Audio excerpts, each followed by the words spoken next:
what would you do if they brought the power grid down? And by they, I mean if the government purposefully brought the power grid down. And I'm not asking that question for fun. I'm asking that question because the World Economic Forum is predicting that a cyber pandemic, you can look this up, they've been running exercises about it this year, is inevitable. You're probably saying, what is a cyber pandemic? It doesn't make any sense. Like, what are we even talking about? The most striking finding that we found is that 93% of cyber leaders and 86% of cyber business leaders believe that the geopolitical instability makes a catastrophic cyber event likely in the next 2 years.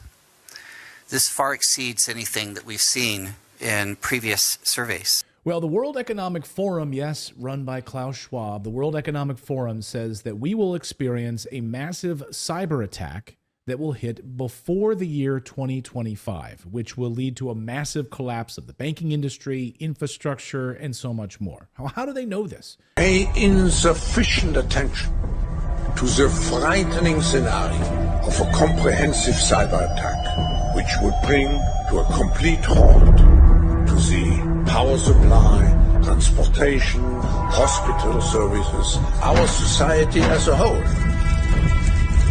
The COVID-19 crisis would be seen in this respect as a small disturbance in comparison to a major cyber attack.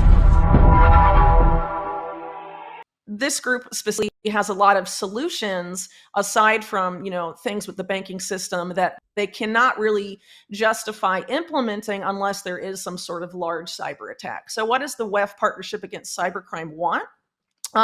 They're very open that they want a regulated internet, and they're essentially seeking a policy that was efforts were made to implement during the Obama administration in the US. They called it a driver's license for the internet.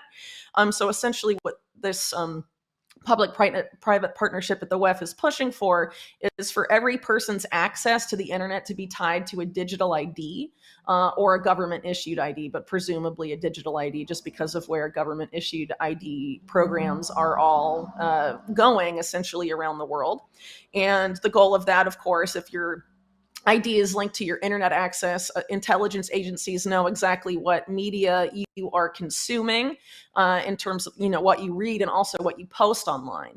And that has been the goal for a very, very long time. And if you're familiar with how things have been going in the US financial or banking system recently, things are not in a very good state at all. And regardless of if there would be or will be a cyber attack in the near future, the banking and financial system in the United States is in deep doo-doo.